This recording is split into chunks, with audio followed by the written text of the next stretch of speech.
नमस्कार दोस्तों, R K study 94 YouTube channel पर है आप सभी का एक बार फिर से स्वागत है। सभी को गुड इवनिंग। दोस्तों, मनोविज्ञान में हम मॉडल पेपर पढ़ रहे थे। पहला जो मॉडल पेपर था, उस मॉडल पेपर का जो मॉडल पेपर हमने पढ़ा था और पढ़ने के बाद में उसको पब्लिक किया था, उसके बाद में उस मॉडल पेपर पर जो व्यूज आए, उस व्यूज को देखकर मुझे ऐसा अनुभव हुआ कि जो मैटर था वो वास्तव में काबिल तारीफ था। इसलिए इतने लोगों ने मेरे वीडियो को देखा और उनकी सराहना की। उन लोगों का तहे दिल से शुक्रिया। उसी क्रम में हम आज आगे बढ़ते और आगे बढ़ते हुए जो उसके आगे वाले जो पर्सन थे उनके बारे में चर्चा करते हैं। प्रश्न में लिखता रहूंगा, आप कमेंट करते रहें। साधनों का अभाव है, अभाव होने के कारण आपके जो कमेंट है वो मेरा साथी तो देख सकता है, लेकिन मैं प्रत्यक्ष रूप से उनको नहीं देख सकता, लेकिन मैं बीच बीच में उनको देखकर कमेंट करता रहूंगा। आपको किसी भी प्रश्न का आंसर आ रहा है तो सबसे पहले तो आंसर आप ही को देना है। तो आप प्रश्न को समझ जाए, उसकी भूमिका समझ जाए प्रश्न की, तो आपको सही या गलत है जो भी आंसर आ रहा है आप दीजिएगा। और यदि आपको उचित या अनुचित लगता है तो आप उसके संबंध में प्रश्न भी करिएगा, ठीक है। लेकिन ऐसी कोई संभावना नहीं रहेगी कि कोई भी प्रश्न गलत होगा। आज का हमारा सबसे पहला प्रश्न है, नीचे दिए विकल्प को सुमेलित करिए। नीचे दिए गए विकल्प को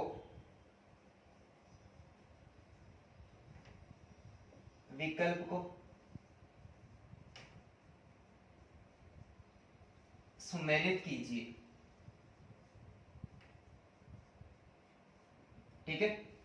विकल्प में आपको दे रहा हूं और आपको सुमेलित करके बताना है कि किसका संबंध किसके साथ में। भाग ए को भाग ब से सुमेलित करना है। भाग ए को किससे सुमेलित करना है? भाग ब से सुमेलित करना है।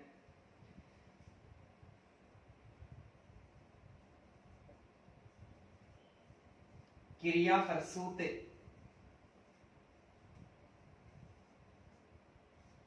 अनुबंधन, क्रिया प्रसूत अनुबंधन, शास्त्रीय अनुबंधन,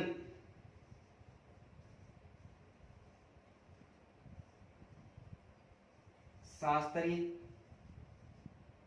अनुबंधन, प्रयत्न एवं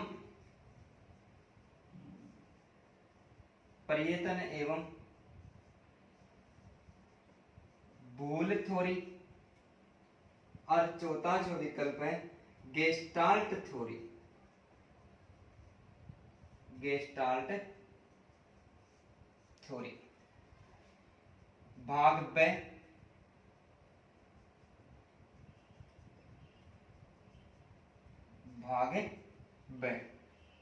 कोलर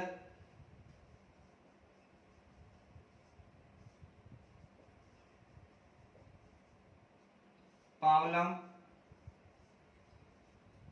स्किनर और थॉर्नडाइक, ठीक है।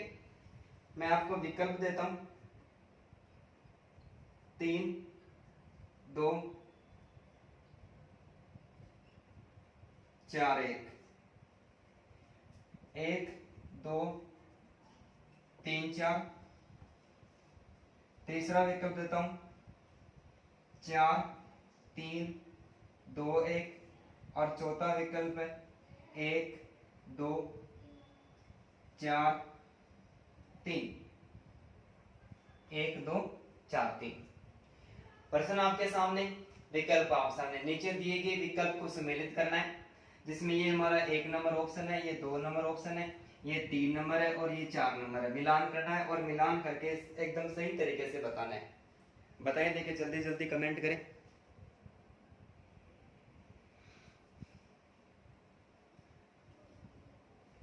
जल्दी कमेंट करे भाई जी। ठीक है, अब देखो सोल्व करते हैं कि क्रिया प्रसूत अनुबंधन का सिद्धांत, अधिगम के जो चारों तीन सिद्धांत है, इनमें से तीन सिद्धांत व्यवहारवाद से संबंधित है और एक सिद्धांत है वो संज्ञानवाद से संबंधित है। तो क्रिया प्रसूत अनुबंधन का सिद्धांत है, कौन सा सिद्धांत भाई? क्रिया प्रसूत अनुबंधन का सिद्धांत है, किसके द्वारा दिया गया था? स्किनर के द्वारा दिया गया था। एक नंबर में कितना हो गया? 3 नंबर हो गया। सबसे पहले 3 नंबर शास्त्रीय अनुबंधन का सिद्धांत है, या फिर अनुकूलित अनुक्रिया सिद्धांत, या फिर प्राचीन अनुबंधन का सिद्धांत है, वो पावलोव के द्वारा दिया गया था। किसके द्वारा? पावलोव के द्वारा। 2 नंबर प्रयत्न एवं भूल थ्योरी किसके द्वारा दी गई? प्रयास एवं त्रुटि का सिद्धांत है, प्रयत्न एवं भूल का सिद्धांत है, थॉर्नडाइक के द्वारा दिया गया था। तो तीसरे में क्या हो गया? 4 नंबर। और गेस्टाल्ट थ्योरी किसके द्वारा प्रतिपादित किए? ये कोलर के द्वारा। तो हमारा विकल्प है 3 2 4 1, 3 2 4 1। तो 3 2 4 1 पहला जो विकल्प है, ये पहला विकल्प हमारा एकदम से सही हो गया। और खास करके जो रिट की एग्जाम होती है, उस रिट की एग्जाम में ऐसे प्रश्न पूछे जाते हैं। ठीक है, तो एक बार आप इस प्रश्न का स्क्रीनशॉट ले लें, नेक्स्ट प्रश्न की चर्चा करते हैं।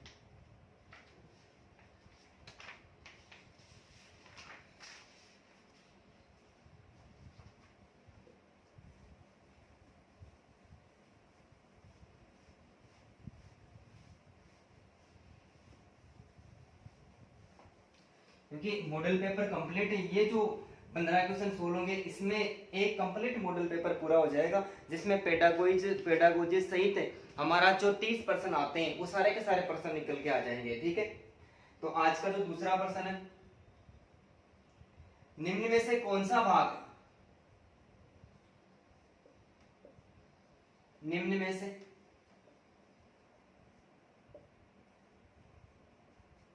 कौन सा भाग मूल्यांकन के त्रिकोण में, प्रश्न को ध्यानपूर्वक सुनना, इंपॉर्टेंट प्रश्न है, पीछे आया हुआ प्रश्न है, निम्न में से कौन सा भाग मूल्यांकन के त्रिकोण में शामिल नहीं है? नहीं पूछ रहा है, देखो क्या पूछ रहा है, प्रश्न को ध्यानपूर्वक समझना। निम्न में से कौन सा भाग मूल्यांकन के त्रिकोण, यानी मूल्यांकन के 3 भाग है, उसमें शामिल नहीं है? जिसमें सबसे पहला है शैक्षिक उद्देश्य,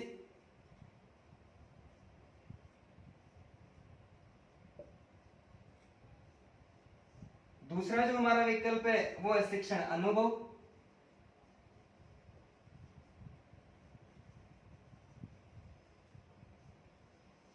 तीसरा विकल्प है मूल्यांकन,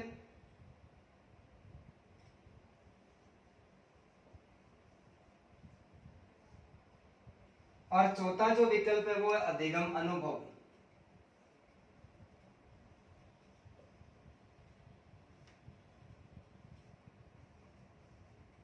अधिगम अनुभव। निम्न में से कौन सा भाग मूल्यांकन के त्रिकोण में शामिल नहीं है? मूल्यांकन त्रिस्तरीय प्रक्रिया जिसके 3 स्तर है, वो तीनों स्तर एक दूसरे से संबंधित है। बताइए देखिए, निम्न में से शैक्षिक उद्देश्य, शिक्षण अनुभव, मूल्यांकन एवं अधिगम अनुभव।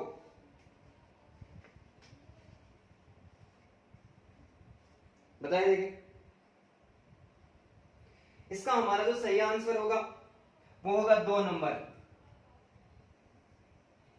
2 नंबर होगा कि मूल्यांकन के जो बीएस ब्लूम है, बीएस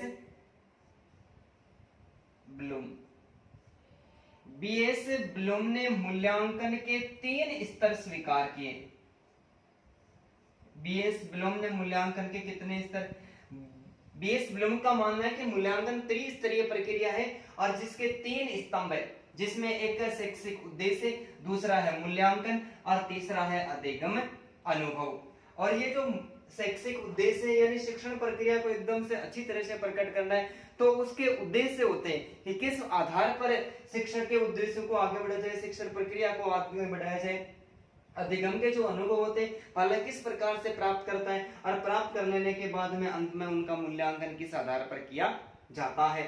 तो ये बात किसके द्वारा स्वीकार की गई, ये बात बीएस ब्लूम के द्वारा स्वीकार की गई और इन्होंने स्वीकार किया कि मूल्यांकन है वो त्रिस्तरीय प्रक्रिया है। मूल्यांकन त्रिस्तरीय प्रक्रिया है। कैसी प्रक्रिया भाई, मूल्यांकन त्रिस्तरीय प्रक्रिया। मूल्यांकन के 3 स्तर है, जिसमें पहला शैक्षिक उद्देश्य, दूसरा अधिगम अनुभव और तीसरा क्या स्वीकार किया बीएस ब्लूम ने, मूल्यांकन को स्वीकार किया है।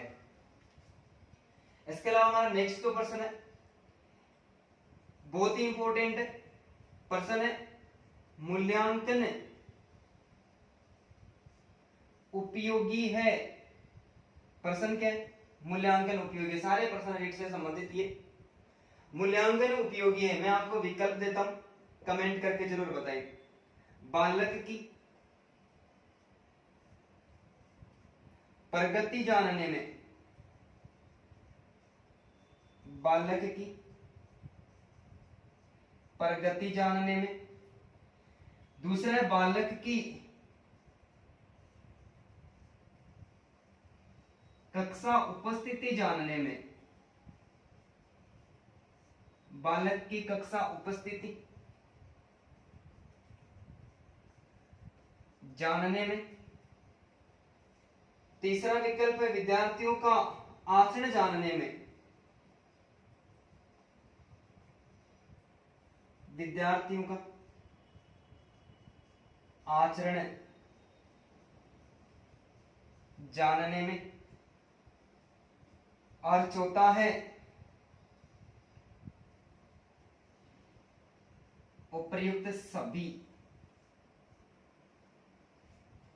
प्रश्न हमारा मूल्यांकन उपयोगी है बालक की प्रगति जानने में, बालक की कक्षा उपस्थिति जानने में, विद्यार्थियों का आचरण जानने में और उपर्युक्त सभी। बताएं देखिए जल्दी से, क्या तीनों ही बातें सही है या फिर इनमें से एक ही बात सही है? बताएं जल्दी करके। यूटिलिटी ऑफ ए इवैल्यूएशन, जल्दी बताएं देखिए। इसमें हमारा जो राइट आंसर होगा वो है बालक की प्रगति जानने में, बालक की प्रगति जानने में। कि बालक ने, देखो हर शिक्षण में कोई उद्देश्य होता है और उद्देश्य की भी एक सीमा होती है, उच्चतम सीमा होती है। बालक ने उस शिक्षण की उच्चतम सीमा को प्राप्त किया है या नहीं किया है, ये जानने के लिए क्या किया जाना चाहिए, ये जानने के लिए उसका मूल्यांकन किया जाता है कि उस उच्चतम शिक्षण की उच्चतम सीमा को, मूल्यांकन की उच्चतम सीमा को बालक ने कहां तक प्राप्त किया है, उद्देश्य को पूर्ण रूप से प्राप्त किया है या नहीं किया, ये जानने के लिए बालक का क्या किया जाता है, मूल्यांकन किया जाता है। क्या किया जाता है, मूल्यांकन किया जाता है।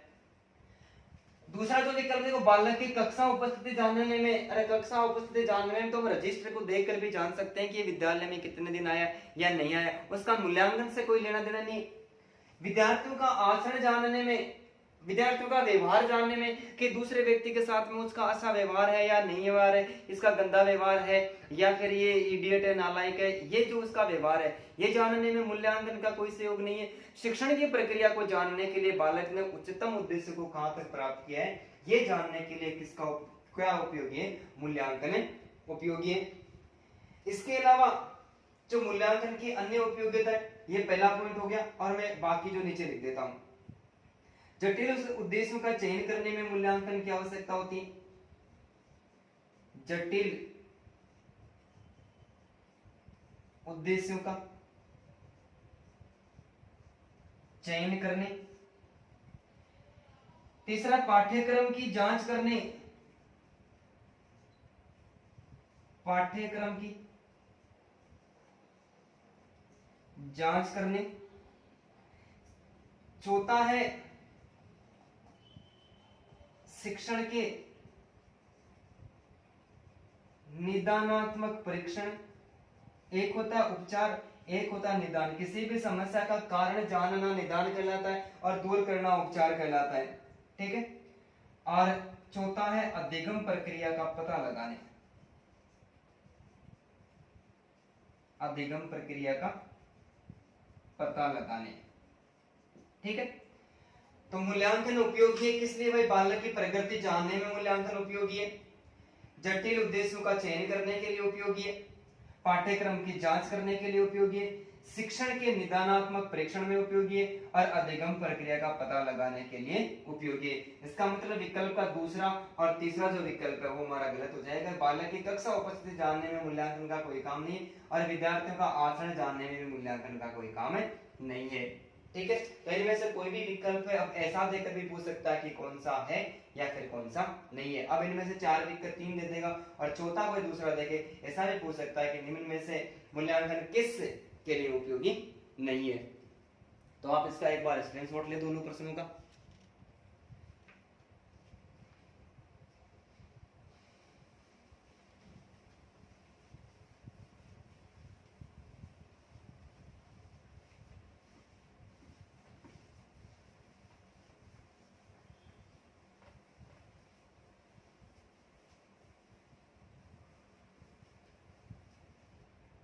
नेक्स्ट प्रश्न हमारा है, निम्न में से कौन सा पहलू संवेग से संबंधित नहीं है?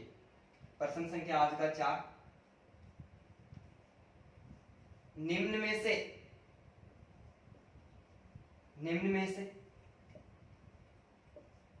कौन सा पहलू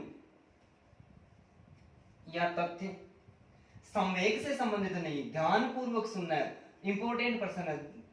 संवेग से संबंधित नहीं है। क्या पूछा भाई? नहीं पूछा है। निम्न में से कौन सा पहलू संवेग से संबंधित नहीं है? पहला जो विकल्प है, संवेग एक जटिल प्रक्रिया है। संवेग एक प्रश्न ऐसा, निम्न में से कौन सा पहलू संवेग से संबंधित है? गलत हो गया, संवेग से संबंधित है। संवेग जटिल प्रक्रिया है। दूसरा है, संवेगों का विकास किशोरावस्था में होता है।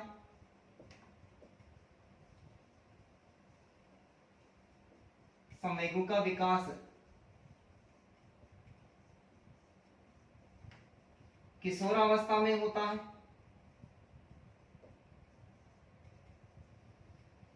तीसरा जो विकल्प है, संवेगों में आत्मनिष्ठ भाव नहीं होता है। संवेगों में आत्मनिष्ठ भाव नहीं होता है। और चौथा जो विकल्प है वो है, संवेग एक सूक्ष्म अवस्था है। संवेग एक सूक्ष्म अवस्था है। बताएं निम्न में से कौन सा पहलू संवेग से संबंधित नहीं है? संवेग एक जटिल प्रक्रिया है, संवेगों का विकास किशोरावस्था में होता है, संवेगों में आत्मनिष्ठ भाव नहीं होता है और संवेग एक सूक्ष्म प्रक्रिया है, एक छोटी सी प्रक्रिया। बताइए देखिए,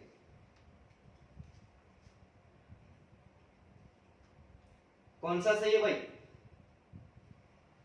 हमारा विकल्प 1 नंबर सही है। कौन सा सही है? हमारा विकल्प है वो 1 नंबर सही है कि संवेग एक जटिल प्रक्रिया है। कैसे प्रक्रिया? संवेगों का विकास किशोरावस्था में होता है। गलत है, संवेगों का सारे संवेग शेष अवस्था में विकसित हो जाते। संवेगों में आत्मनिष्ठ भाव नहीं होता है, गलत हो गया, नहीं आते। और संवेग एक सूक्ष्म प्रक्रिया है, सूक्ष्म प्रक्रिया नहीं है, छोटी सी प्रक्रिया नहीं है, ये व्यापक प्रक्रिया है। कैसी प्रक्रिया है? व्यापक प्रक्रिया है। और इसके अलावा संवेग से संबंधित जो अन्य जो पहलू है उसमें कि संवेग एक आंगिक प्रक्रिया है, अंगों में, शरीर के अंगों में होने वाले प्रक्रिया है। संवेग को अंग्रेजी भाषा में इमोशन कहते हैं। क्या कहते हैं? इमोशन कहते हैं। संवेग को अंग्रेजी भाषा में इमोशन कहते हैं। और इमोशन शब्द है वो लैटिन भाषा के इमोवर से बना है। संवेग को अंग्रेजी भाषा में इमोशन कहते हैं। क्या कहते हैं? इमोशन। और इमोशन शब्द लैटिन भाषा के इमोवर से बना है और जिसका शाब्दिक अर्थ होता है उत्तेजित करना। क्या करना, उत्तेजित करना, शरीर के अंगों में उत्तेजना पैदा करना, तो संवेग आंगिक प्रक्रिया है।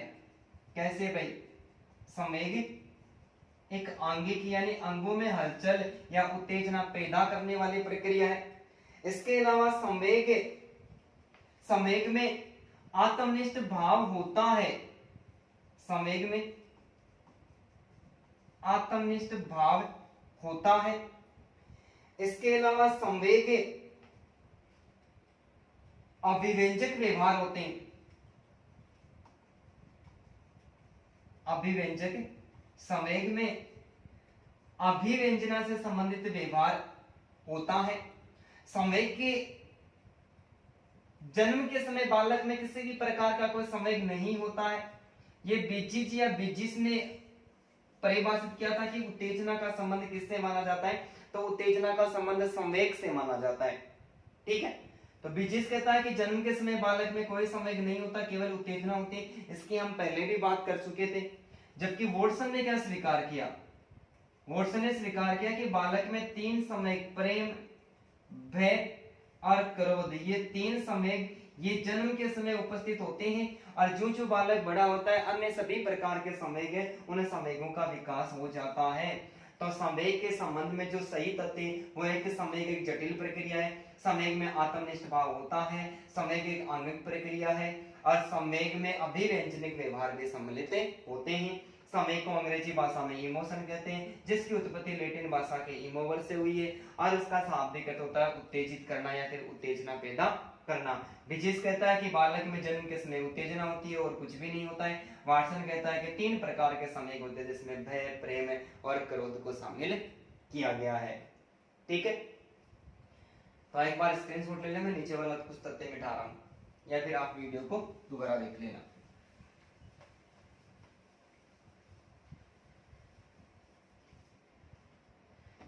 अब देखो हमारा जो पांचवा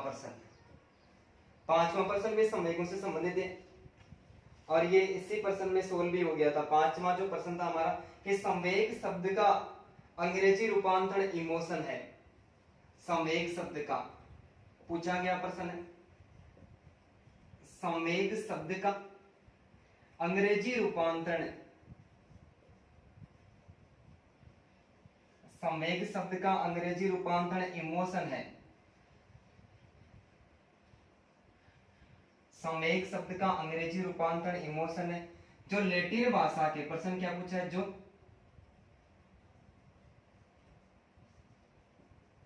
लैटिन भाषा के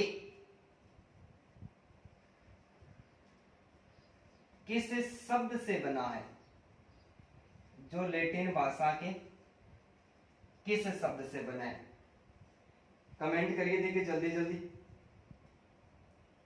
इमोकेशन, दूसरी है इमोवर, तीसरा विकल्प है इमोवर्स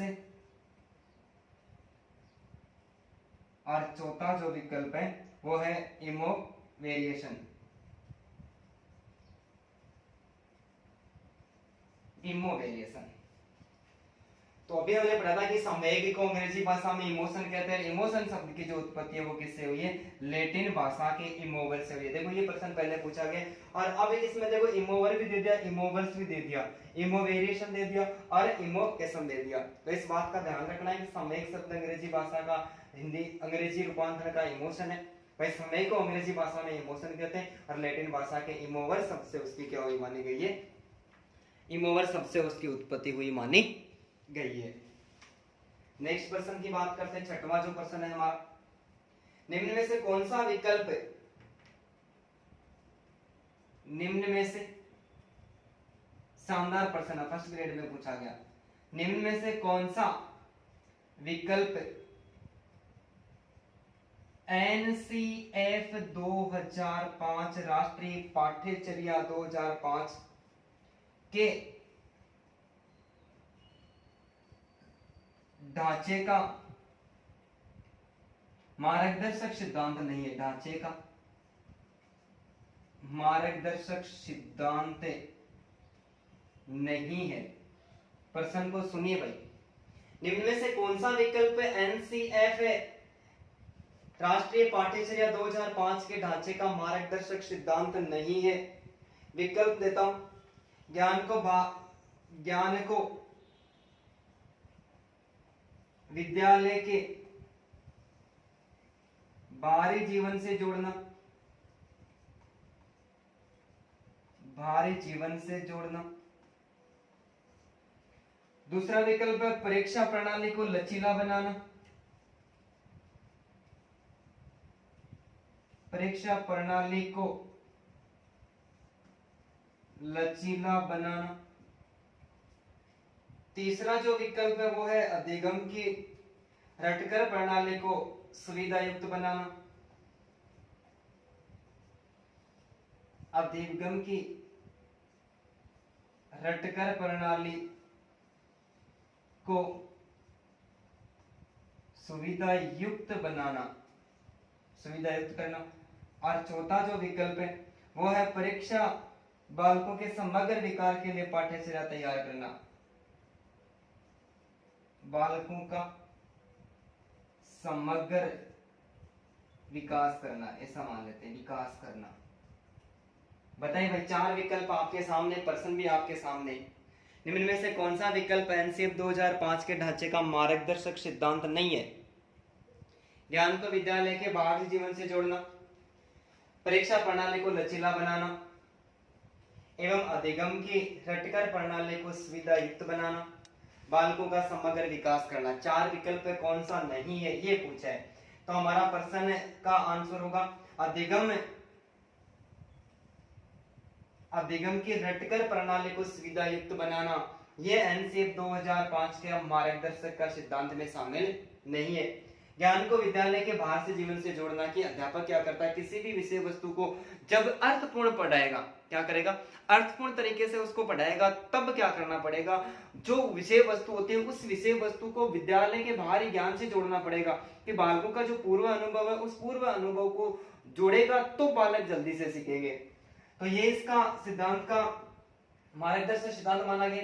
परीक्षा प्रणाली को लचीला बनाना, क्या करना, परीक्षा प्रणाली को लचीला बनाना, यह एनसीएफ 2005 का उद्देश्य माना गया, परीक्षा प्रणाली को लचीला बनाना, ठीक है। एवं कक्षा की गतिविधियों से जोड़ना, परीक्षा प्रणाली को लचीला बनाना और कक्षा की गतिविधियों से जोड़ना, बालकों का समग्र विकास करना। अरे शिक्षा का उद्देश्य क्या होता है, एनसीएफ 2005 का उद्देश्य था बालकों का समग्र विकास किया जाए। क्या किया जाए, बालकों का समग्र विकास किया जाए। और इसके अलावा शिक्षण प्रक्रिया को रटंत प्रणाली से मुक्त करना था इसका उद्देश्य। क्या था, परीक्षा प्रणाली को शिक्षण प्रक्रिया को रटंत प्रणाली से मुक्त करना, बालकों का चहुमुखी विकास करना और इसके साथ में परीक्षा प्रणाली को अपेक्षाकृत लचीला बनाना एवं कक्षा की गतिविधियों से जोड़ना। तो अधिगम की जो प्रक्रिया है इसको रटकर प्रणाली को सुविधा युक्त बनाना, ये एनसीएफ 2005 का मार्गदर्शक सिद्धांत नहीं है, अर्थात इसका उद्देश्य नहीं है। इसका सबसे पहला उद्देश्य हो गया ज्ञान को विद्यालय के जीवन से बाहरी जीवन से जोड़ना, परीक्षा प्रणाली को लचीला बनाना, ठीक है, बालकों का समग्र विकास करना, बालकों का चहुमुखी विकास करना और जो शिक्षण प्रक्रिया उसको रटकर प्रणाली से मुक्त करना एनसीएफ 2005 का उद्देश्य या लक्ष्य माना गया था। 1992 में जो यशपाल समिति आई थी, 1992 में यशपाल समिति, और यशपाल समिति का उद्देश्य था बिना बोझ की शिक्षा। क्या था, बिना बोझ की शिक्षा, ठीक है, बिना बोझ की शिक्षा। 1992 ईस्वी में यशपाल समिति आई थी और उसमें उसकी अध्यक्षता यशपाल के द्वारा, प्रोफेसर यशपाल के द्वारा की गई थी। और एनसीएफ 2005 की जो अध्यक्षता है ये भी प्रोफेसर यशपाल के द्वारा ही की गई थी। किसके द्वारा, प्रोफेसर यशपाल के द्वारा ही की गई थी। तो प्रोफेसर यशपाल समिति 1992 ईस्वी में आई थी और उसका जो उद्देश्य था वो था बिना बोझ के शिक्षा, बोझ बिना शिक्षा, यानी बिना बोझ की शिक्षा, बिना बोझ की शिक्षा, लर्निंग विदाउट बर्डन, बिना बोझ की शिक्षा। ये जो समिति थी ये 2000 तक चली थी। कब तक चली थी, 2000 तक चली थी। और 2000 में इसकी एक मीटिंग हुई थी नई दिल्ली के अंतर्गत। कहाँ पर हुई थी? नई दिल्ली में यशपाल सिन्हा समिति थी, इसकी एक मीटिंग हुई थी और इस मीटिंग के अंतर्गत एक निर्णय लिया गया था और 2000 में नई दिल्ली की एक मीटिंग हुई थी, इसमें कोई विधेयक वगैरह पारित करवाया और पारित करवाने के बाद में एक नया अध्याय बनाया जिसको एनसीएफ राष्ट्रीय पाठ्यचर्या नाम दिया एनसीएफ, और जो लागू कब हुआ वो 2005 में लागू हुआ और इसकी अध्यक्षता किसके द्वारा की गई? प्रोफेसर यशपाल के द्वारा की गई थी। तो एक बार इन तीनों प्रश्नों का आप स्क्रीनशॉट ले लें, आगे वाले प्रश्न की फिर चर्चा करते हैं। ऐसे ही ये सारे के सारे प्रश्न हमारे रिट की जो एग्जाम है उस रिट की एग्जाम के लिए बेहद इंपॉर्टेंट है और तरीका सारा आजमाए। अभी तो पहला ही मॉडल पेपर चल रहा है, जो आगे चलेंगे बहुत सारे प्रश्न ऐसे जो पहले आए भी हैं और आने की पूरी संभावना भी जताई हुई है, तो ऐसे प्रश्न नहीं उठाएंगे, उसमें आपको चिंता करने की कोई आवश्यकता नहीं है। दोस्तों आपको वीडियो अच्छा लगे तो आप वीडियो को लाइक करें, शेयर करें और किसी भाई ने अभी तक सब्सक्राइब नहीं किया तो आप सबसे पहले चैनल को सब्सक्राइब करें, क्योंकि हर वीडियो की नोटिफिकेशन है वो आपको सबसे पहले मिलती रहेगी। और इसके अलावा जो टाइमिंग है वो हिंदी का 5 बजे से किया हुआ है, तो आज से मैं वो आपकी प्रॉब्लम सोल्व कर दूंगा। आज के बाद में मेरा कोई भी वीडियो लाइव आएगा तो उस वीडियो का टाइम है एक दिन हिंदी का एक दिन साइकोलॉजी का, तो जो भी टाइमिंग है आज से मैं उसको चेंज कर देता हूँ और टाइम हमेशा शाम को 6 बजे ही रहेगा, ठीक है। नेक्स्ट प्रश्न है, निम्न में से कौन सा तत्व या विशेषता वैज्ञानिक निरीक्षण का नहीं है? प्रश्न बहुत इंपॉर्टेंट है, शायद आपको नहीं आ रहा होगा, ठीक है। 7वां प्रश्न हो गया, प्रश्न संख्या 7। निम्न में से कौन सा तत्व है, निम्न में से कौन सा तत्व या विशेषता, बहुत इंपॉर्टेंट प्रश्न है, निम्न में से कौन सा तत्व या विशेषता वैज्ञानिक निरीक्षण की नहीं है? वैज्ञानिक निरीक्षण की नहीं है। प्रश्न देखो खतरनाक है, निम्न में से कौन सा तत्व या विशेषता वैज्ञानिक निरीक्षण की नहीं? मैं आपको विकल्प देता हूं, वस्तुनिष्ठता,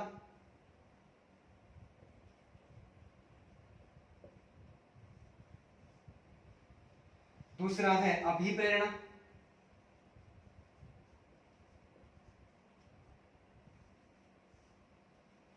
तीसरा निश्चयात्मकता,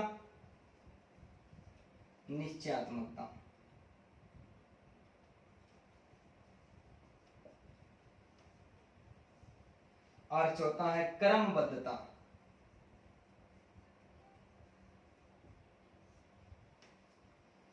निम्न में से कौन सा तत्व या विशेषता वैज्ञानिक निरीक्षण की नहीं है? बताइए, देखिए जल्दी से कमेंट करें, विकल्प आपके सामने है, वस्तुनिष्ठता, अभिप्रेरणा, निश्चयात्मकता और क्रमबद्धता, इसमें से कौन सा नहीं पूछा गया है? तो हमारा जो आंसर सही होगा वो क्या हो जाएगा? अभिप्रेरणा।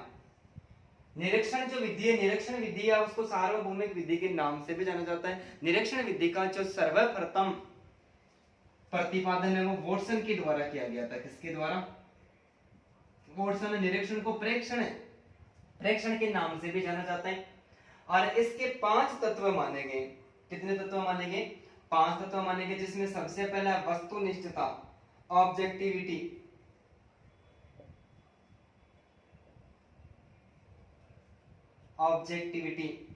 ठीक है। दूसरा है निश्चयात्मकता, प्रेसिशन,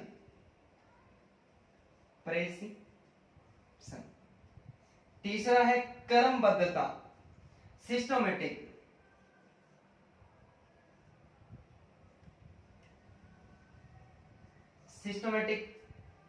और इसका जो चौथा तत्व है वो है प्रमाणिकता। क्या है भाई? प्रमाणिकता, वेरीफाइबिलिटी,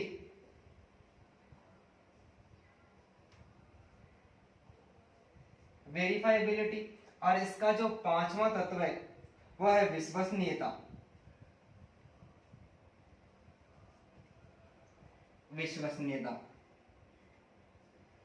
रिलेबिलिटी ना, रिलेबिलिटी,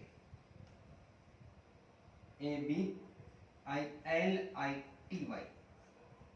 प्रश्न बहुत ही खतरनाक है, कैसे भी घुमा फिरा के पूछ सकता है कि निम्न में से कौन सा तत्व या विशेषता वैज्ञानिक निरीक्षण की नहीं है। तो निरीक्षण विधि या सार्वभौमिक विधि का प्रतिपादन किसके द्वारा किया गया था? भाई वॉटसन के द्वारा किया गया था। और इस निरीक्षण वैज्ञानिक निरीक्षण विधि इसके 5 तत्व या फिर इसकी 5 विशेषताएं मानी गई। कितनी? 5 विशेषता, जिसमें एक है वस्तुनिष्ठता, दूसरी निश्चयात्मकता, तीसरी क्रमबद्धता, चौथी प्रामाणिकता और पांचवी क्या मानी गई है? विश्वसनीयता मानी गई है। ठीक है, इसके बाद में हमारा नेक्स्ट क्वेश्चन है 8वां क्वेश्चन आज का। निम्नलिखित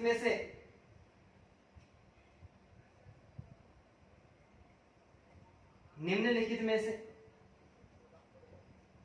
कौन सी विशेषता संप्रेषण की नहीं है? कौन सी विशेषता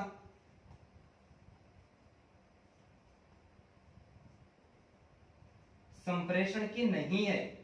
प्रश्न को ध्यानपूर्वक सुनना, इंपॉर्टेंट प्रश्न है, रीट की एग्जाम में आया हुआ प्रश्न है।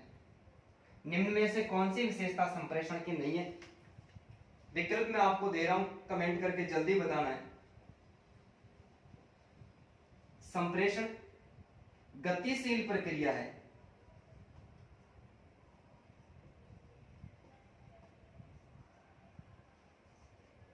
गतिशील प्रक्रिया। संप्रेषण केवल व्यक्तिगत होता है, संप्रेषण केवल व्यक्तिगत होता है।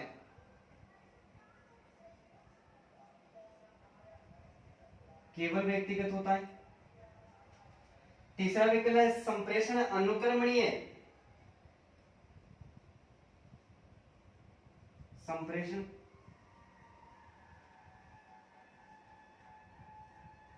अनुक्रमणीय। और चौथा विकल्प है संप्रेषण अंतःक्रियात्मक होता है।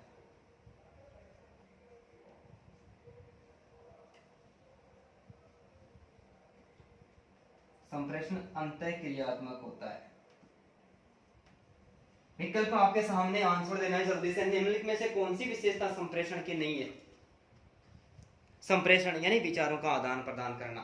तो 2 या 2 से अधिक व्यक्तियों के बीच में, कितने व्यक्तियों के बीच में? 2 या 2 से अधिक व्यक्तियों के बीच में विचारों, भावनाओं और अनुभवों का जो आदान प्रदान होता है उसे क्या कहते हैं? उसे ही संप्रेषण कहते हैं। तो एक शिक्षक और जो विद्यार्थी होते हैं, शिक्षक और विद्यार्थियों के बीच में संप्रेषण की प्रक्रिया होती है, उस बात को ध्यान में रख लेना है। और संप्रेषण में क्या क्या नहीं होता है, ये बात आपको बताने की इनमें से कौन सी विशेषता विचारों का आदान प्रदान करने, अनुभव करने और भावनाओं से संबंधित नहीं है। तो संप्रेषण एक गतिशील प्रक्रिया है, निरंतर चलने वाली प्रक्रिया। यदि अच्छा अध्यापक है तो उसका ये दायित्व है उसमें संप्रेषण की जो संप्रेषण होता है वो संप्रेषण की भूमिका सर्वश्रेष्ठ होनी चाहिए। अध्यापक विचारों का आदान प्रदान करने वाला होना चाहिए। नहीं पूछा है तो हमारा आंसर हो जाएगा 2 नंबर कि संप्रेषण केवल व्यक्तिगत प्रक्रिया है। एक ही व्यक्ति किसी भी प्रकार के विचार विमर्श करता है स्वयं, तो उसको संप्रेषण नहीं कहते। संप्रेषण 2 या 2 से अधिक व्यक्तियों के बीच में होने वाली प्रक्रिया मानी। संप्रेषण एक अंतःक्रियात्मक, एक दूसरे के साथ में प्रयुक्त होने वाली क्रिया। संप्रेषण अनुक्रमणीय प्रक्रिया है। ठीक है, इसके अलावा नेक्स्ट तो प्रश्न है हमारा आरटी एक्ट, बहुत ही शानदार प्रश्न है, प्रश्न संख्या 9। आरटीई एक्ट 2009 खतरनाक प्रश्न है भाई, ध्यानपूर्वक सुनना। आरटीई एक्ट 2009 के अनुसार, आरटीई एक्ट 2009 के अनुसार शिक्षक हेतु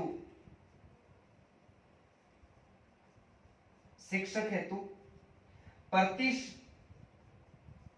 सप्ताह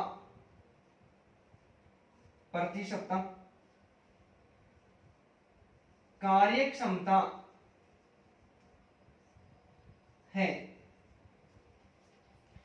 पर्सन की भूमिका को समझेंगे। RTE right to education act 2009 के अनुसार शिक्षक हेतु प्रति सप्ताह कार्य, एक सप्ताह में विद्यालय के अंतर्गत एक सप्ताह में अध्यापक को कुल कितने घंटे कार्य करना पड़ता है? तो मैं आपको विकल्प देता हूं 40 घंटे, 45 घंटे, तीसरा जो विकल्प है वो है 42 घंटे, और चौथा जो विकल्प है वो है 48 घंटे। रिट में 2 बार पूछा गया प्रश्न है, रिट की एग्जाम में और फर्स्ट ग्रेड के एग्जाम में तो कम से कम 5 बार पूछा जा चुका है, लेकिन रिट के एग्जाम में भी 2 बार पूछा गया प्रश्न है, 2 अलग अलग तरीके से। दूसरा तरीका भी मैं आपको बताऊंगा, उससे पहले आप कमेंट करें कि आरटी 2009 के अनुसार शिक्षक है तो प्रति सप्ताह 7 दिन के अंतर्गत उसको कितने घंटे विद्यालय में कार्य करना चाहिए। तो हमारा विकल्प हो जाएगा 45 घंटे। कितना निर्धारित किया भाई? 45 घंटे निर्धारित किया गया है। 45 घंटे में शिक्षण कार्य प्लस उसकी जो तैयारी है दोनों को शामिल किया गया है। तो एक में तो देखो शिक्षण कार्य क्षमता पूछ लिया, और दूसरा प्रश्न ऐसा पूछा गया था कि शिक्षण कार्य क्षमता एवं तैयारी के लिए कितने घंटे चाहिए। प्रश्न का आंसर वही आने वाला है, चाहे कैसे भी पूछे। तो प्रश्न का आंसर क्या आ जाएगा? 45 घंटे। आरटीई एक्ट 2009 है, ये 1 अप्रैल 2010 को, कब? 1 अप्रैल 2010 को जम्मू एंड कश्मीर को छोड़कर, किसको छोड़कर? जम्मू एंड कश्मीर को छोड़कर संपूर्ण भारत में लागू कर दिया गया था।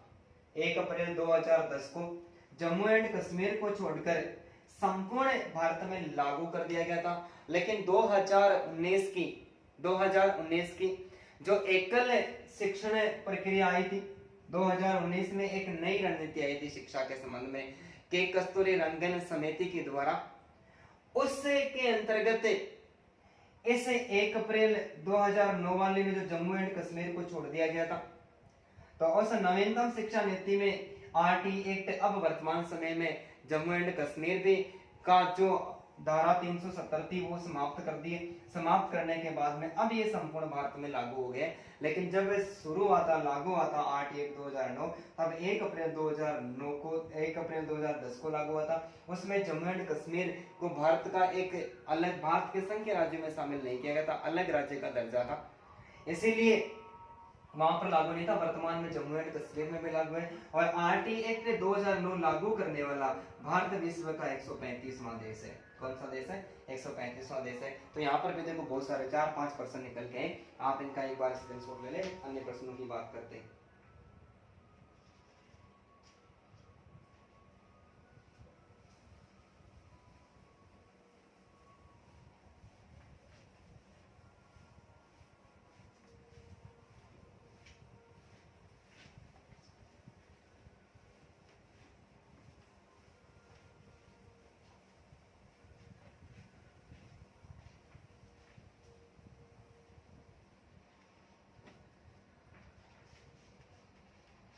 ठीक है, नेक्स्ट जो प्रश्न हमारा है वो है संविधान के कौन से संशोधन के तहत,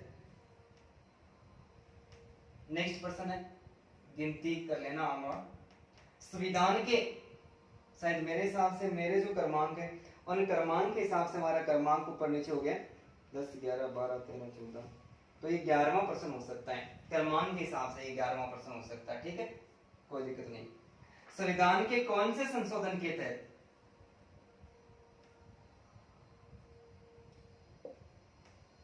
संविधान के, बहुत ही बेहद खतरनाक प्रश्न है, संविधान के कौन से संशोधन के तहत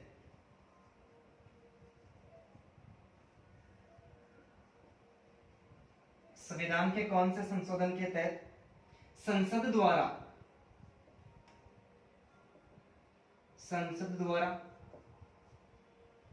शिक्षा का अधिकार, संसद द्वारा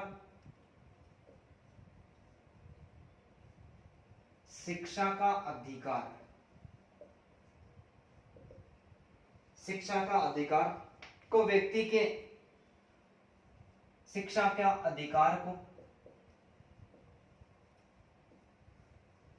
व्यक्ति के मूल अधिकार के रूप में, व्यक्ति के मूल अधिकार के रूप में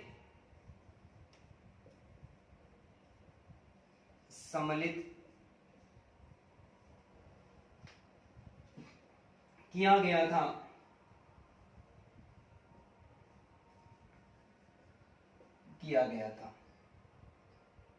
ठीक है, प्रश्न को पढ़िए। संविधान के कौन से संशोधन के तहत संसद द्वारा शिक्षा का अधिकार को व्यक्ति के मूल अधिकार के रूप में सम्मिलित किया गया था? विकल्प देता हूं, 86वां संविधान संशोधन 2001 दूसरा विकल्प है। 86वां संविधान संशोधन 2002, 86वां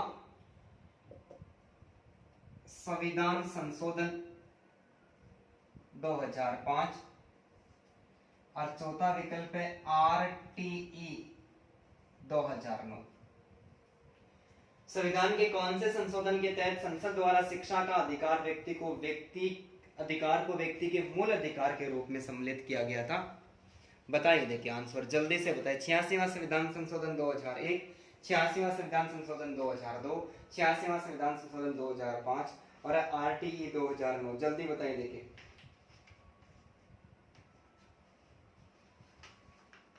इसका हमारा सही आंसर होगा 86वां संविधान संशोधन 2002। 86वां संविधान संशोधन 2002। 86वां संविधान संशोधन 2002 के तहत जो शिक्षा थी उस शिक्षा को मूल अधिकारों के अंतर्गत शामिल कर दिया था। इसके संबंध में हमारे 3 प्रकार के प्रश्न पूछे जाते हैं और 3 जो प्रश्न है उसमें आर्टिकल 21 के, आर्टिकल 45 के और आर्टिकल 51 के 3 प्रश्न है और तीनों ही 86वां संविधान संशोधन 2002 और RTE से संबंधित है। RTE से संबंधित है। आर्टिकल 21 के मूल अधिकारों से संबंधित है। किससे संबंधित है भाई? मूल अधिकारों से संबंधित है। तो 6 से लेकर 14 वर्ष का कोई भी बालक है, 6 से लेकर 14 वर्ष का जो कोई भी बालक है, 6 से लेकर 14 वर्ष के बालक का निःशुल्क एवं अनिवार्य शिक्षा, निःशुल्क एवं अनिवार्य शिक्षा प्राप्त करने का मूल अधिकार दिया गया है। किसमें दिया गया है? आर्टिकल अनुच्छेद 21 के में, आर्टिकल 21 के यानी अनुच्छेद 21 के में विद्यार्थियों को 6 से लेकर 14 वर्ष का कोई भी बालक है उसको निःशुल्क एवं अनिवार्य शिक्षा प्रदान की जाए, ऐसा उसको मूल अधिकार दिया गया है। और नवीनतम शिक्षण जो प्रणाली है उसमें इसको बढ़ाकर 6 से 18 वर्ष कर दिया। याद रखना है, नवीनतम शिक्षण प्रणाली में इसको 6 वर्ष से लेकर कितना कर दिया? 18 वर्ष। 6 से लेकर 18 वर्ष का कोई भी बालक है उसको निःशुल्क एवं अनिवार्य शिक्षा, कैसे 6 से लेकर 18 वर्ष का कैसे हुआ भाई? 12वीं तक की शिक्षा सरकार द्वारा निःशुल्क प्रदान करवाई जा रही है। अब नवीनतम शिक्षा प्रणाली में उसका शुल्क नहीं देना पड़ेगा। बालक 6 वर्ष का बालक विद्यालय जाना प्रवेश करता है और वो 18 वर्ष का हो जाता है, तब 12 वर्ष हो गए, बीच में कितने? 12 वर्ष। और 12 वर्ष में वो 12वीं पास कर लेता है तो अपने आप बढ़ गया। तो वर्तमान में कितना कर दिया? 6 से लेकर 18 वर्ष कर दिया। आर्टिकल 45 कहता है कि ये राज्य का दायित्व है। किसका दायित्व है? राज्य का दायित्व है कि 6 से लेकर 14 वर्ष के बच्चों को अनिवार्य निःशुल्क शिक्षा प्रदान करे। कौन करे? राज्य करे। राज्य का दायित्व है। आर्टिकल 45 कहता है कि राज्य का यह दायित्व है कि 6 से लेकर 14 वर्ष के बालकों को अनिवार्य और निःशुल्क शिक्षा राज्य प्रदान करेगा। ये दायित्व किसको दिया गया? राज्य को दिया गया। लेकिन आर्टिकल 51 के मूल कर्तव्य से संबंधित है और ये कहता है कि माता पिता का भी मूल कर्तव्य है। सरकार अकेले क्या कर सकती है?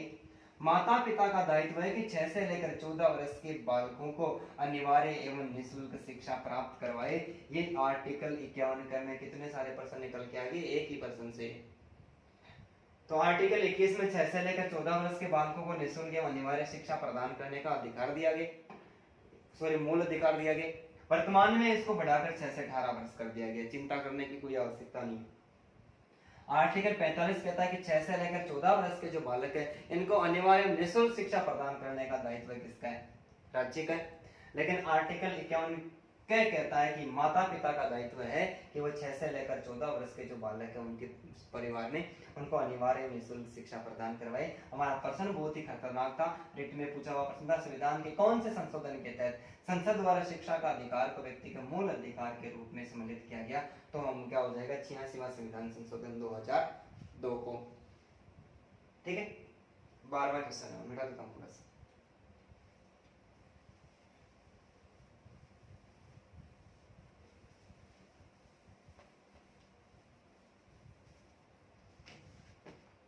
प्रश्न संख्या 12। 12वां प्रश्न है कि एकांत प्रिय व शर्मीले विद्यार्थियों के समायोजन हेतु एकांत प्रिय एवं शर्मीले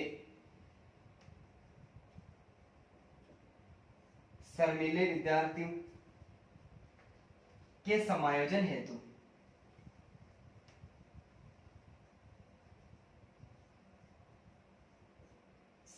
हेतु अध्यापक के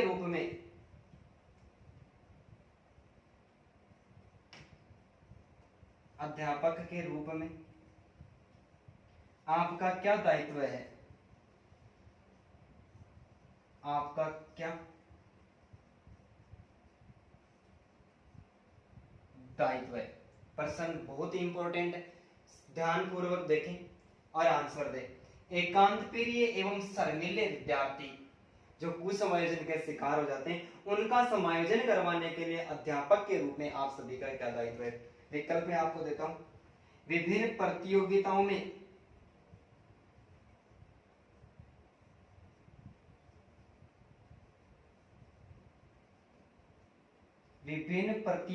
में भाग लेने हेतु प्रेरित करना, भाग लेने हेतु प्रेरित करना। दूसरा जो विकल्प है वो है विद्यालय प्रधानाचार्य को शिकायत करना,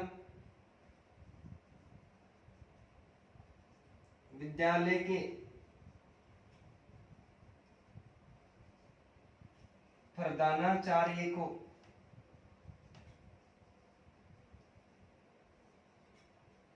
शिकायत करना।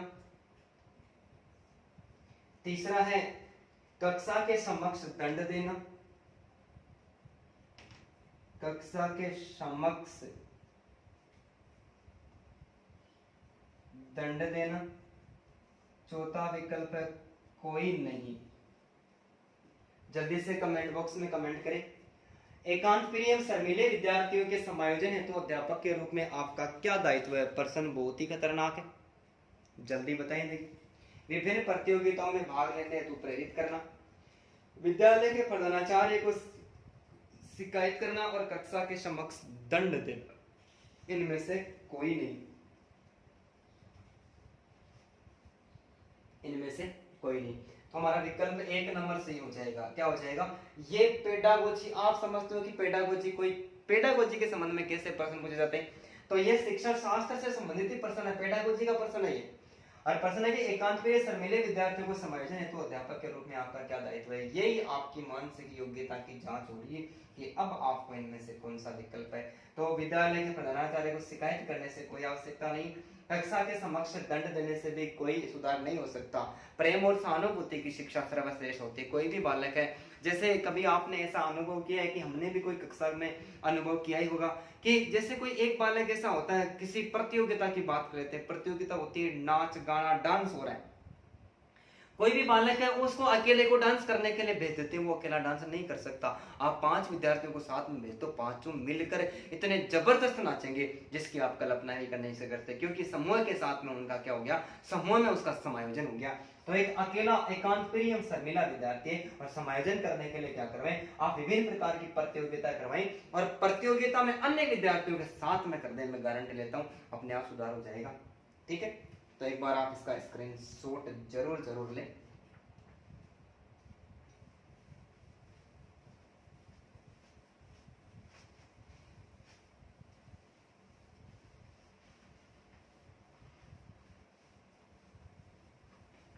प्रश्न संख्या 13 बहुत ज्यादा इंपॉर्टेंट है और बहुत सारे प्रश्न निकल के आएंगे, डेवलपमेंट से संबंधित है, लेकिन प्रश्न पीछे के एग्जाम में पूछा गया, घुमा फिरा के प्रश्न को दिया गया है। प्रश्न है कोल के अनुसार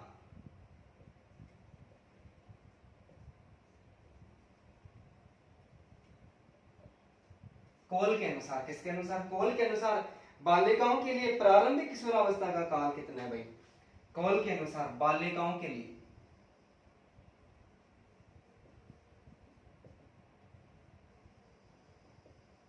कॉल के अनुसार बालिकाओं के लिए प्रारंभिक किशोरावस्था क्या पूछा है?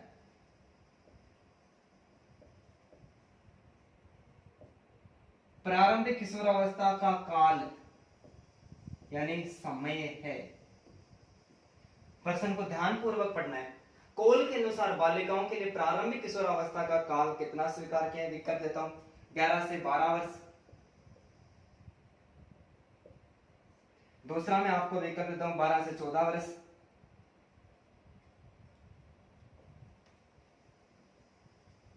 तीसरा मैं आपको विकल्प देता हूं, 13 से 14 वर्ष। और चौथा मैं विकल्प देता हूं आपको 15 से 16 वर्ष। कमेंट करें, जल्दी से बताएं, पूर्व ज्ञान के आधार पर आपको जो भी जितना याद है जल्दी जल्दी बताएं। देखिए,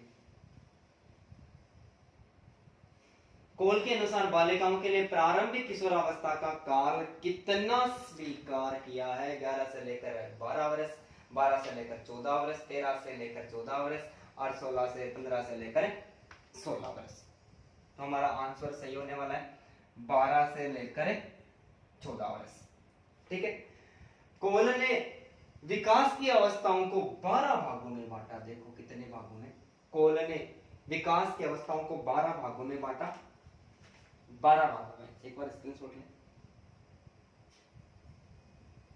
12 भागों में बांटा, जिसमें सबसे पहला है शेषवावस्था। कौन सी अवस्था भाई? शेषवावस्था का काल स्वीकार किया जन्म से लेकर 2 वर्ष। जन्म से लेकर 2 वर्ष। उसके बाद में प्रारंभिक बाल्यावस्था। कौन सी? प्रारंभिक बाल्यावस्था काल स्वीकार किया 2 से लेकर 5 वर्ष तक। कितना? 2 से लेकर 5 वर्ष तक। तीसरी थी मध्यम बाल्यावस्था। कौन सी भाई? मध्यम बाल्यावस्था काल स्वीकार किया बालक में चलती है ये 6 से लेकर 12 वर्ष तक, और ये बालिका में चलती है मध्यम बाल्यावस्था। देखो बहुत सारे प्रश्न निकल के आ रहे हैं, 6 से लेकर 10 वर्ष। और यहाँ पर प्रश्न देखो हमेशा पूछा है, बालिकाओं के लिए पूछा है, तो बातें सारी की सारी याद रखनी पड़ेगी। पूरा का पूरा प्रश्न इफेक्ट वाला है और बहुत ज्यादा इंपॉर्टेंट है। चौथी, पूर्व किशोरावस्था। पूर्व किशोरावस्था और पूर्व किशोरावस्था है ये बालक में, किसमें? बालक में ये 13 से 14 वर्ष तक चलती है। और ये जो बालिका होती है, बालिका में पूर्व किशोरावस्था 11 से लेकर 12 वर्ष तक चलती है। अब आगे देखो प्रारंभिक किशोरावस्था। प्रारंभिक जो किशोरावस्था होती है ये बालक में, किसमें भाई? बालक में 15 से 16 वर्ष चलती है, जबकि ये बालिका में कितनी चलती है? बालिका में ये 12 से 14 वर्ष चलती है। प्रश्न हमारे सामने ये है, कॉल के अनुसार बालिकाओं के लिए प्रारंभिक किशोरावस्था का काल है तो 12 से लेकर 14 वर्ष है, और 15 से लेकर 16 वर्ष किसके संबंध में है? बालकों के संबंध में। छठवां है मध्यम किशोरावस्था। और मध्यम किशोरावस्था में जो बालकों के लिए काल स्वीकार किया, बालकों के लिए, वो है 17 से 18 वर्ष। 17 से 18 वर्ष। और जबकि बालकों के लिए मध्य बाल्यावस्था है ये है 15 से 17 वर्ष। कॉल ने स्वीकार किया, किसके द्वारा? इसके बाद में उत्तर किशोरावस्था, 7वां है उत्तर किशोरावस्था। और उत्तर किशोरावस्था बालकों में 19 से लेकर 20 वर्ष, और बालिकाओं में चलती है ये 18 से लेकर 20 वर्ष। 18 से लेकर 20 वर्ष। इसके बाद में प्रारंभिक प्रौढ़ावस्था। प्रारंभिक प्रौढ़ावस्था, ये प्रारंभिक प्रौढ़ावस्था का जो आयु काल है ये बालकों में, किसमें भाई? बालकों में 21 से लेकर, सॉरी ये कंप्लीट रूप से दिया, बालक बालिका नहीं दिए, प्रौढ़ावस्था का जो प्रारंभिक प्रौढ़ावस्था काल है वो है 21 से लेकर 34 वर्ष तक। कितना? 21 से लेकर 34 वर्ष तक। 9वां है मध्यम प्रौढ़ावस्था। मध्यम प्रौढ़ावस्था, और मध्यम प्रौढ़ावस्था का काल है 35 से लेकर 49 वर्ष तक। 35 से लेकर 49 वर्ष तक। उसके बाद में 10वां उत्तर प्रौढ़ावस्था, और उत्तर प्रौढ़ावस्था का काल है 50 से लेकर 64 वर्ष का। और 11वां स्वीकार किया प्रारंभिक वृद्धावस्था। प्रारंभिक वृद्धावस्था का काल है 65 से लेकर 76 वर्ष तक है। और 12वां स्वीकार किया वृद्धावस्था। वृद्धावस्था है 75 वर्ष से अबव लगातार। देखो देखो कितना आया है कितना नहीं आया है, कंप्लीट रूप से सबको दिखाई दे रहा है। शाबाश, बहुत अच्छे। तो कोल ने क्या किया? प्रश्न हमारे सामने कितने सारे बन गए। कोल के अनुसार बालिकाओं के लिए प्रारंभिक किशोरावस्था का काल है, तो प्रारंभिक किशोरावस्था का काल है 12 से लेकर 14 वर्ष से। और कोल ने विकास की 12 अवस्थाओं का उल्लेख किया, तो ये पहली अवस्था और ये 12वीं अवस्था होगी। अब जल्दी करें, स्क्रीनशॉट ले, अपनी कॉपी में इसको जरूर उतारे, बहुत इंपॉर्टेंट है। किसी भी गाइड में आपको लिखा हुआ नहीं मिलेगा, उतारिए जल्दी से, जल्दी कीजिए भाई।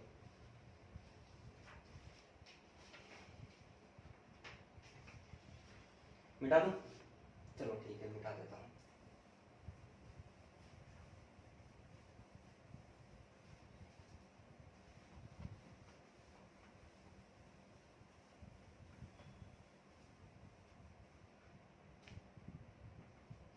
चौदहवां प्रश्न है,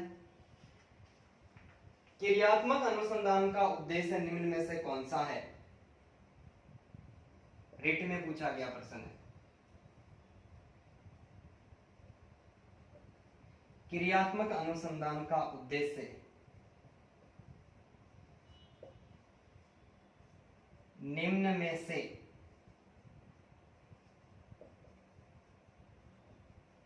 कौन सा है? क्रियात्मक अनुसंधान का उद्देश्य निम्न में से कौन सा? विकल्प में आपको दे रहा हूं, नवीन ज्ञान की खोज,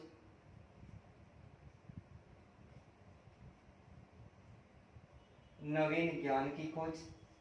दूसरा जो विकल्प है शैक्षणिक परिस्थितियों में, शैक्षणिक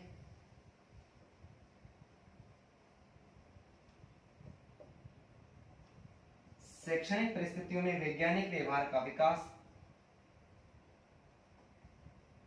वैज्ञानिक व्यवहार का विकास। तीसरा जो विकल्प है विद्यालय तथा कक्षा की कार्य प्रणाली में सुधार, विद्यालय तथा कक्षा की कार्य प्रणाली में सुधार। और चौथा विकल्प है, सभी प्रश्न को ध्यानपूर्वक पढ़े, सोच समझकर उत्तर दे। क्रियात्मक अनुसंधान का उद्देश्य निम्न में से कौन सा है? नवीन ज्ञान की खोज, शैक्षणिक परिस्थितियों में वैज्ञानिक व्यवहार का विकास, और विद्यालय तथा कक्षा की कार्य प्रणाली में सुधार। और चौथा जो विकल्प है वो है उपयुक्त सभी।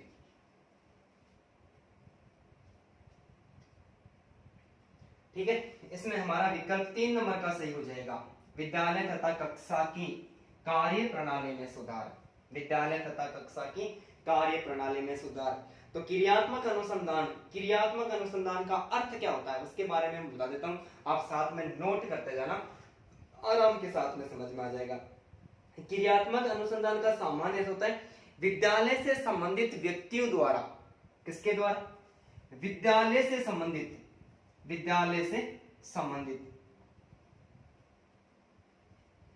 व्यक्तियों, विद्यालय से संबंधित व्यक्तियों द्वारा अपनी और विद्यालय की समस्याओं का, अपनी तथा विद्यालय की समस्याओं का वैज्ञानिक अध्ययन करके क्रियाओं और विद्यालय की गतिविधियों में सुधार करना है। इसका मतलब क्रियात्मक अनुसंधान का संबंध विद्यालय से ही होता है।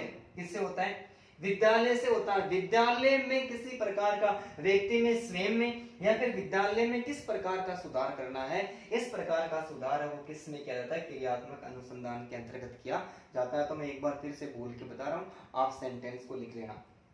क्रियात्मक अनुसंधान का सामान्य अर्थ विद्यालय से संबंधित व्यक्तियों द्वारा अपनी और विद्यालय की समस्याओं का वैज्ञानिक अध्ययन करके अपनी क्रियाओं और विद्यालय की गतिविधियों में सुधार करना क्या कहलाता है, क्रियात्मक अनुसंधान कहलाता है। और आज का 15वां अर्थात लास्ट प्रश्न क्या है, प्रोजेक्ट विधि का जनक किसे कहा गया है? प्रोजेक्ट विधि का जनक, प्रोजेक्ट विधि का जनक किसे कहा जाता है? प्रोजेक्ट विधि का जनक किसे कहा जाता है? विकल्प किलपेट्रिक,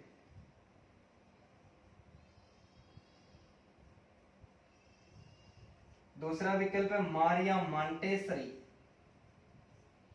मारिया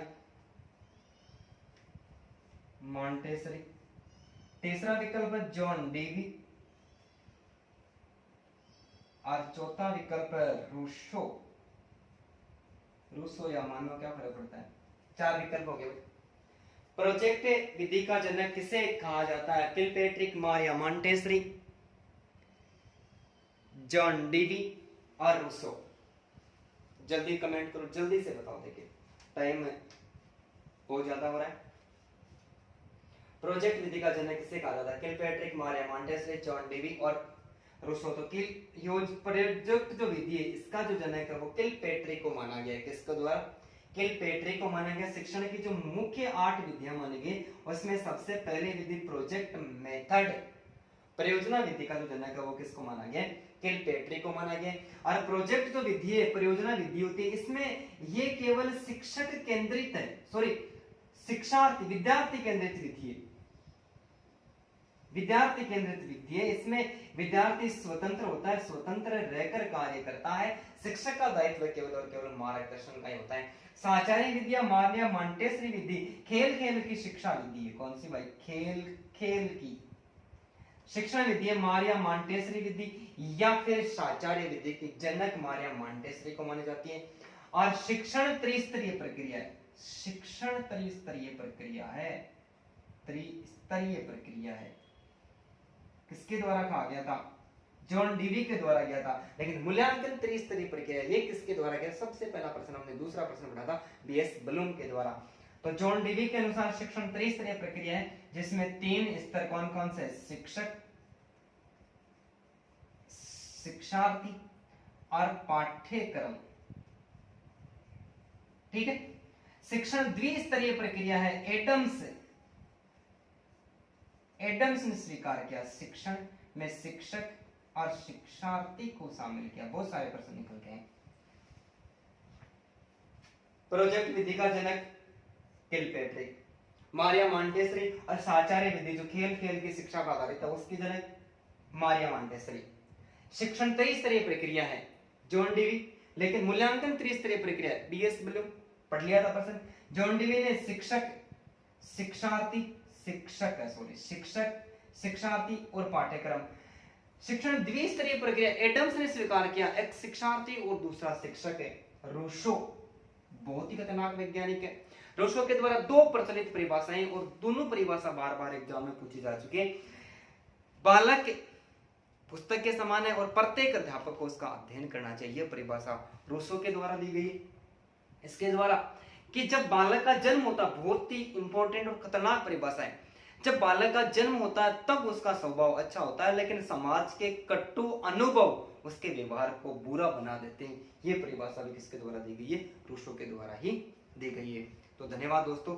उम्मीद करता हूं कि आज का जो हमारा मैटर था, जो क्वेश्चन थे, बहुत सारे क्वेश्चन इसमें सोल्व हुए, लेकिन बहुत ज्यादा टफ था। मैंने कहा था कि हमारे जो शिक्षण प्रक्रिया मॉडल पेपर वो सरल से कठिन की ओर है।